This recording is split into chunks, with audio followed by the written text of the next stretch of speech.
Hindi maganda para sa kalusugan ng mga bata ang sobrang exposure sa gadgets at electronic devices ayon yan sa isang medical expert. May malaki umano itong contributing factor sa pagkakaroon ng seizure o iba pang mental deficiency. Ito ang hatol na balita ni Aiko Miguel. Nagbabala ang isang medical expert sa mga magulang na kailangang limitahan ang paggamit ng gadgets at electronic devices ng kanilang mga anak.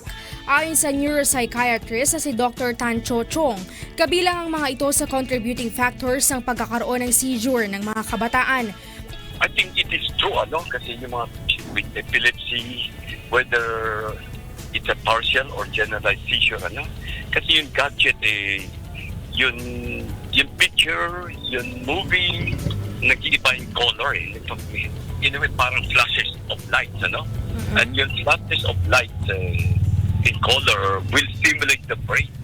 And for those patients na may epilepsy, na may partial seizure, Magugunitang nag-viral sa social media ang FB post ni Maricon o Icon Molvizar Colyamar.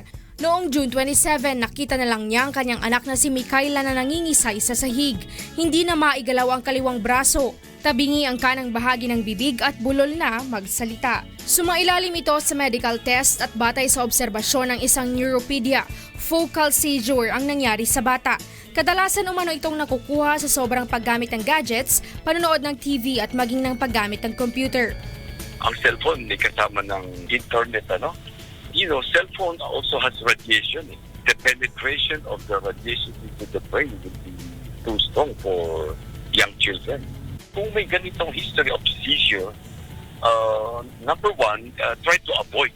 Try to use it minimally. Mag-consulta din ng doktor for the adjustment ng dosing ng gamot. Ayon sa DOH, kailangan nilang pag-aralan ang ganitong kaso upang matiyak ang mga sanhi o mga bagay na sanhi ng focal seizure gaya ng kaso ni Mikaela. Samantala, nagbigay din ng payo ang DOH sa mga magulang at guardian ng mga bata. Makikipag-usap ka sa bata, ito lamang yung oras na paggamit. Parang telebisyon, 2 oras ka lamang dyan. At kung meron mang magkakaroon ganun, i-report nila sa amin para madagdagan yung pag-aaral namin tungkol dyan. Mula sa Quezon City, ako si Aiko Miguel, humahataw sa balita.